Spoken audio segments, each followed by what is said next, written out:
अब आप हमें ये बताओ, क्योंकि तुम्हारा समय आ गया है। हिरण्यकश्यप कहने लगा महाराज हमें ऐसे थोड़ों में मर जाएंगे, मैंने तो मेरे एक वरदान नहीं है। जवाब दिया सबसे पहली तो बात ये है कि तुम मरना नहीं चाहते, भला जब वरदान तुम्हारे सारे पूरे हो जाएंगे तो तुम मरना क्यों नहीं चाहते हो? भगवान बोले ये बताओ तुम ऊपर हो या नीचे हो? बोले हे महाराज ना तो हम ऊपर है ना नीचे ही है। बोले या दिन है या रात है? बोले न दिन है न रात है। फिर वो समय कौन सा?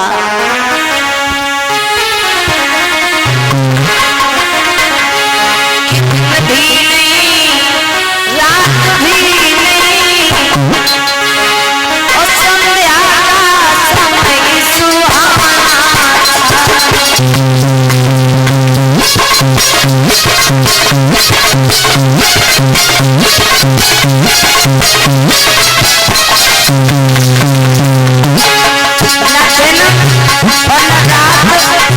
तो वो समय कौन सा बताया है विद्वानों ने?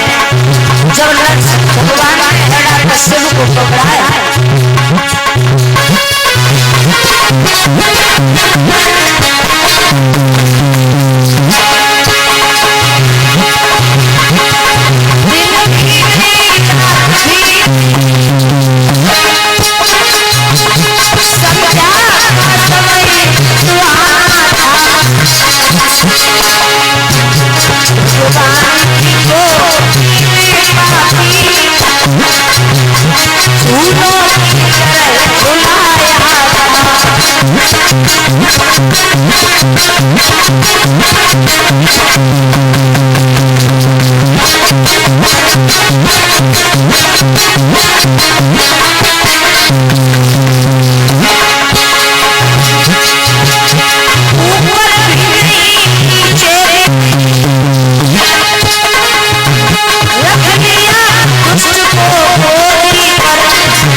बोले न दिन और न रात। फिर वो समय कौन सा था? संध्या का समय। और संध्या किसे कहते हैं? जब दिन और रात के बीच में संधि होती है उसे संध्या का वक्त कहते हैं। भगवान ने आज संध्या के समय पर हिरण्यकश्यप को पकड़ लिया है। बोले ये तो वरदान कट गया। बोले अब ये बताओ आप भीतर हो या बाहर? बोले महाराज ना भीतर है ना बाहर है, हम बीचा बीच देहरी पर रखे। बोले ऊपर हो या नीचे? तो भगवान ने न ऊपर रखा न नीचे रखा, अपने घुटनों के ऊपर रख लिया। बोले मेरे हाथ में कोई अस्त्र तो नहीं है, कोई हथियार तो नहीं है। हिरण्यकश्यप कहने लगा हे महाराज तुम्हारे नाखून ही इतने जबरदस्त हैं जो तलवार जैसा काम करेंगे। बोले तुमने ये कहा था कि मैं न नर से मरूं न पशु से, तो आप ये बताओ हम कोई नर है या पशु? बोले महाराज न तो आप नर हो न पशु हो। भगवान का आधा शरीर नर का था और आधा शेर का, जिन्हें नरसिंह के नाम से बुलाया।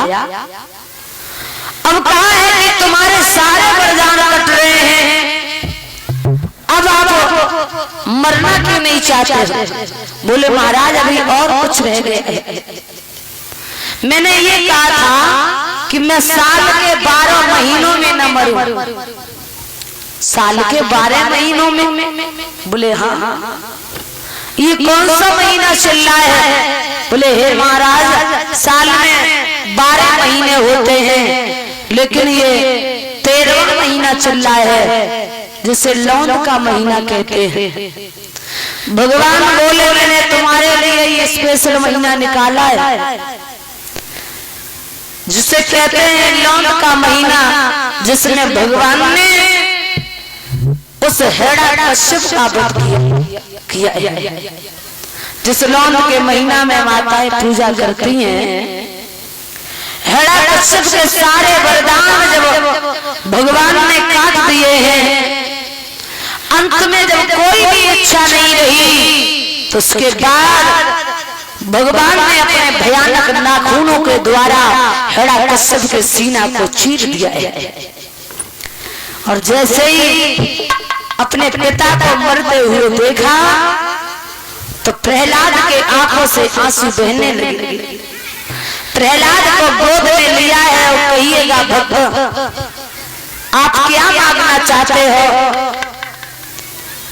प्रहलाद ने हाथ जोड़ करके कहा, हे पिताजी, तुमने आने में बड़े देर की है, हमें कुछ नहीं चाहिए, सिर्फ आप इतना दे दो, केवल मेरे पिता को नरक की प्राप्ति न हो, बस इसके अलावा हमें और कुछ नहीं चाहिए। भगवान बोले, एवं मस्त ऐसा ही होगा, जाओ, तुम्हारे पिता को नरक की प्राप्ति नहीं होगी। और जो ये शब्द कहा है, अब तो मेरे भैया भगवान कहां से चले हैं? प्रहलाद को उस एरिच का राजा बनाया है। भगवान का जब क्रोध शांत नहीं हुआ, तो उन्होंने अपने नाखून जाकर के गूलन में चुरा दिए हैं। गूलन रोने लगा, बोले महाराज, मैंने तुम्हारा क्या बिगाड़ा जो तुमने हमारे शरीर को ही बर्बाद कर दिया, मेरे शरीर को ही अपहरण कर दिया, मैं कहां जाऊं? तो भगवान बोले हैं, आप परेशान न हो, जाओ, हम तुम्हें ये वचन देते हैं कि जो लोग दान धर्म करने के बाद, गंगा स्नान करने के बाद तुम्हारे नीचे से होकर के निकलेंगे, उसका आधा फल तुम्हें प्राप्त होगा। भगवान ने आज गूलन को ये वचन दिया है। कहते हैं बुजुर्ग, तभी कि जो जानते हैं बुजुर्ग, वो गंगा स्नान करने के बाद में, दान धर्म करने के बाद में गूलन के नीचे से होकर के नहीं निकलते हैं। नरसिंह भगवान ने उसे वचन दिया। श्रोता, आज मैया लक्ष्मी ने आकर के भगवान के क्रोध को शांत किया है। बोलिए नरसिंह भगवान की। आज मैया लक्ष्मी भगवान को ले जाती हैं। आगे हिरण्यकश्यप के पुत्र प्रहलाद और प्रहलाद के पुत्र भैरोचन, भैरोचन के पुत्र बलि हुए आगे थे। अब आप हमें ये बताओ,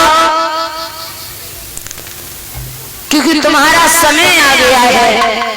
हिरण्यकश्यप कहने लगा, महाराज, हम ऐसे थोड़ों नहीं मर जाएंगे, मैंने तो, मेरे एक वरदान नहीं है। जवाब दिया, सबसे पहली तो बात ये है कि तुम मरना नहीं चाहते, भला जब वरदान तुम्हारे सारे पूरे हो जाएंगे तो तुम मरना क्यों नहीं चाहते हो?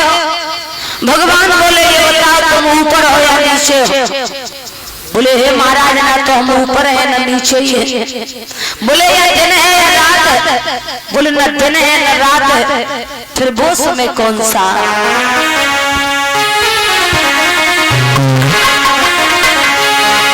दिन भी नहीं, रात भी नहीं, और संध्या का समय सुहाना।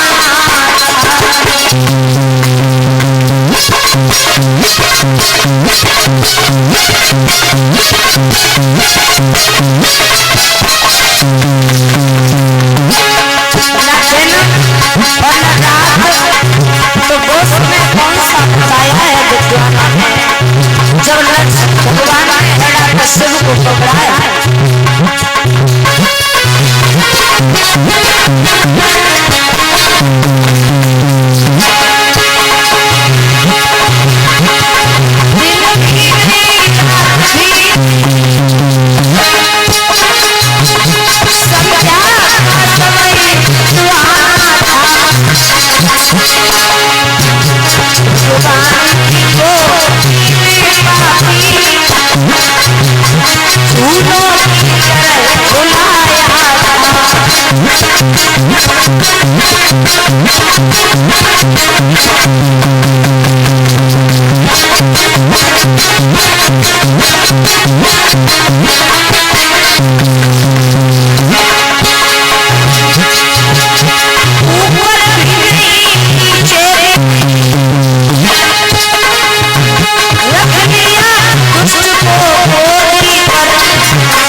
बोले न दिन और न रात।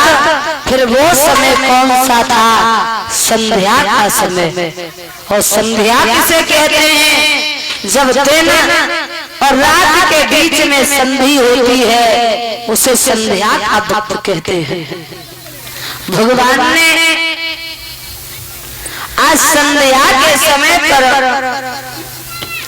हिरण्यकश्यप को पकड़ लिया है। बोले ये तो वरदान कट गया।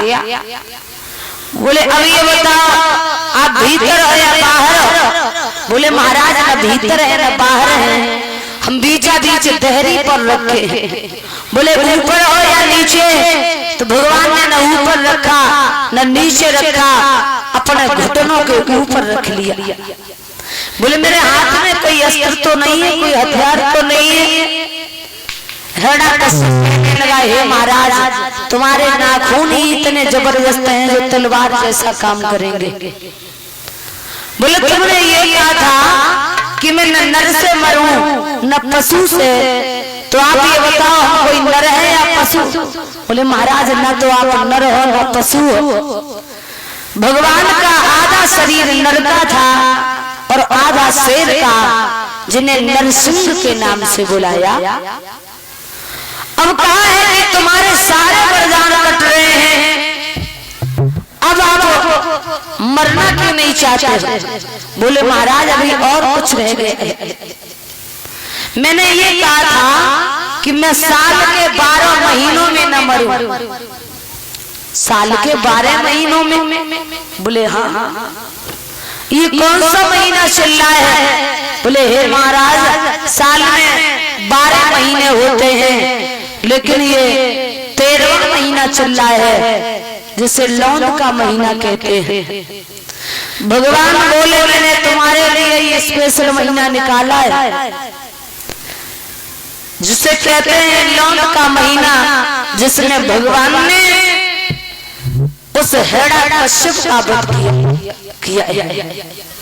जिस लौंड के महीना में माताएं पूजा करती हैं, हिरण्यकश्यप के सारे वरदान जब भगवान ने काट दिए हैं, अंत में जब कोई भी इच्छा नहीं रही तो उसके बाद भगवान ने अपने भयानक नाखूनों के द्वारा हिरण्यकश्यप के सीना को चीर दिया है। और जैसे ही अपने पिता को मरते हुए देखा तो प्रहलाद के आंखों से आंसू बहने लगे। प्रहलाद को गोद में लिया है और कहिएगा भक्त आप क्या मांगना चाहते हो? प्रहलाद ने हाथ जोड़ करके कहा हे पिताजी तुमने आने में बड़े देर की है, हमें कुछ नहीं चाहिए, सिर्फ आप इतना दे दो केवल मेरे पिता को नरक की प्राप्ति न हो, बस इसके अलावा हमें और कुछ नहीं चाहिए। भगवान बोले एवं मस्त ऐसा ही होगा, जाओ तुम्हारे पिता को नरक की प्राप्ति नहीं होगी। और जो ये शब्द कहा है अब तो मेरे भैया भगवान वहां से चले हैं, प्रहलाद को उस एरिच का राजा बनाया है। भगवान का जब क्रोध शांत नहीं हुआ तो उन्होंने अपने नाखून जाकर के गूलन में चुरा दिए हैं। गूलन रोने लगा, बोले महाराज मैंने तुम्हारा क्या बिगाड़ा जो तुमने हमारे शरीर को ही बर्बाद कर दिया, मेरे शरीर को ही भंग कर दिया।